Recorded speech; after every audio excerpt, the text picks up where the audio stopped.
Hi guys, सभी को जय हिंद जय भारत। कैसे हो दोस्तों? मित्रों, किसी शहर के रेलवे स्टेशन पर एक भिखारी रहता था।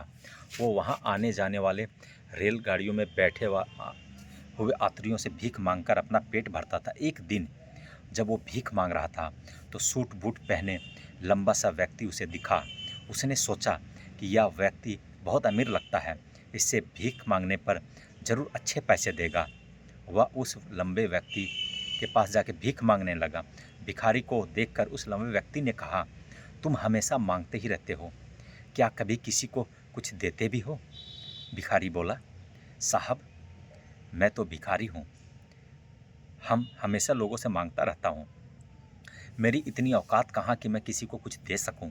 लंबा व्यक्ति बोला, जब किसी को दे नहीं सकते तो तुम्हें मांगने का भी कोई हक नहीं है। मैं एक व्यापारी हूँ और लेन देन में ही विश्वास करता हूँ। अगर तुम्हारे पास देने को कुछ हो तभी मैं तुझे बदले में कुछ दे सकता हूँ। इतना कहने के बाद वह लंबा आदमी ट्रेन में बैठकर चला गया। इधर भिखारी उसकी कही गई बात के बारे में सोचने लगा। उस लंबे व्यक्ति के द्वारा कही गई बात उस भिखारी के दिल में उतर गई। वो सोचने लगा, शायद मुझे भीख में अधिक पैसा इसीलिए नहीं मिलता कि मैं उसके बदले में किसी को कुछ दे नहीं पाता। मैं तो भिखारी हूँ, किसी को कुछ देने लायक नहीं हूँ, लेकिन कब तक लोगों को बिना कुछ दिए मांगता ही रहूँगा। बहुत सोचने के बाद उस भिखारी ने निर्णय किया, जो भी व्यक्ति उसे भीख देगा उसके बदले में उस व्यक्ति को वो जरूर कुछ देगा। अब उसके दिमाग में यह प्रश्न चल रहा था कि अब खुद भिखारी है तो भीख के बदले में दूसरों को क्या दे सकता है। इस बात पर सोचते सोचते 2 दिन हो गया, पर उसके प्रश्न का कोई उत्तर नहीं मिला था।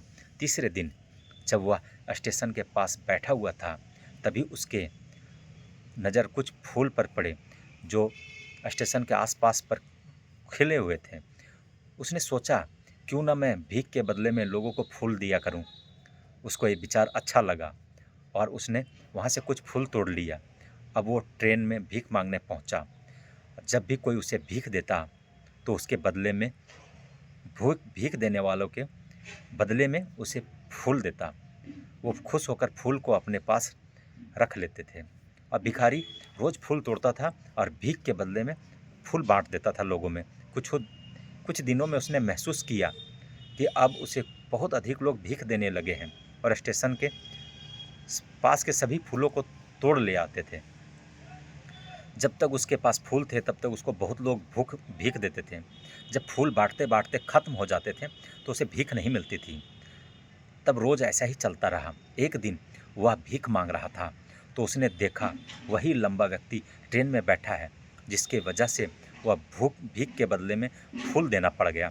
वह तुरंत उस व्यक्ति के पास पहुंच गया और भीख मांगते हुए बोला, आज मेरे पास आपके पास देने के लिए फूल है, आप मुझे भीख दीजिए तो मैं बदले में आपको कुछ फूल दूंगे। उस लंबे व्यक्ति ने भीख के बदले में पैसे दे दिए और भिखारी ने उसे फूल दिया। उस व्यक्ति को ये बात बहुत पसंद आई। वह बोला, वाह क्या बात है, आज तुम मेरे तरह एक व्यापारी बन गए हो। इतना कहकर फूल लेकर वह लंबा व्यक्ति अपने स्टेशन पर उतर गया। उस लंबे व्यक्ति द्वारा कही गई बात फिर एक बार उसके भिखारी के दिल में उतर गई। बार बार उस लंबे व्यक्ति के कहे गए बात के द्वारा सोचने लगा और बहुत खुश होने लगा। उसकी आंखें अब चमकने लगी।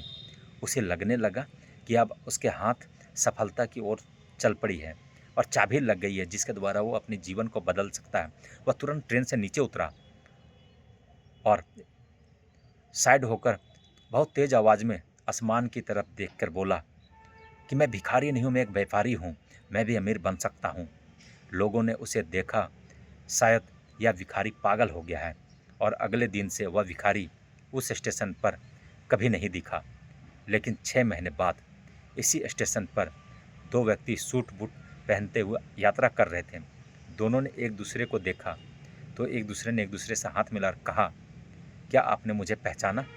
दूसरा व्यक्ति बोला, नहीं, क्योंकि मेरे हिसाब से पहली बार हम मिल रहे हैं। पहला व्यक्ति बोला, नहीं, आप याद कीजिए, हम पहली बार नहीं बल्कि तीसरी बार मिल रहे हैं।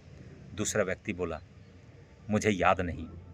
वैसे हम पहले 2 बार कब मिले थे? अब पहला व्यक्ति मुस्कुराकर बोला, हम पहले भी 2 बार इसी ट्रेन में मिले थे। मैं वही भिखारी हूँ जिसको आपने पहली मुलाकात में बताया कि जीवन में क्या करना चाहिए और दूसरी मुलाकात में बताया कि मैं वास्तव में कौन हूँ। दूसरा व्यक्ति मुस्कुराया और अचंभित होते हुए बोला, ओह, याद आया, तुम वही भिखारी हो जिसे मैंने भीख देने से एक बार मना कर दिया था और दूसरी बार मैं तुमसे कुछ फूल खरीदे थे। आज तुम ये सूट बूट में कहाँ जा रहे हो और आजकल क्या कर रहे हो? तब पहला व्यक्ति बोला, हाँ, मैं वही भिखारी हूँ, लेकिन आज मैं फूलों का बहुत बड़ा व्यापारी हूँ और उसी व्यापार के काम से दूसरे शहर जा रहा हूँ। कुछ देर रुकने के बाद वह फिर बोला, आपने मुझे पहली मुलाकात में प्रकृति का वह नियम बताया था जिसके जिसके अनुसार बताया था कि जब हमें कुछ मिलता है तो हमें बदले में कुछ देना पड़ता है। लेन देन का नियम बहुत अच्छी तरह से महसूस किया, लेकिन मैं खुद को हमेशा भिखारी ही समझता रहा। इससे ऊपर उठकर मैंने कभी कुछ सोचा ही नहीं। और जब आपसे मिली दूसरी मुलाकात में, तब आपने मुझे बताया कि मैं एक व्यापारी बन चुका हूँ। अब मैं समझ चुका था कि वास्तव में मैं एक भिखारी नहीं, एक व्यापारी बन चुका हूँ, है ना? तो दोस्तों, इसलिए जीवन में आगे बढ़ें, प्रयास करें, है ना? और दोस्तों, अगर वीडियो अच्छी लगे तो लाइक कीजिएगा, कमेंट कीजिएगा और चैनल में नए होंगे तो चैनल को सब्सक्राइब कीजिएगा। जय हिंद दोस्तों।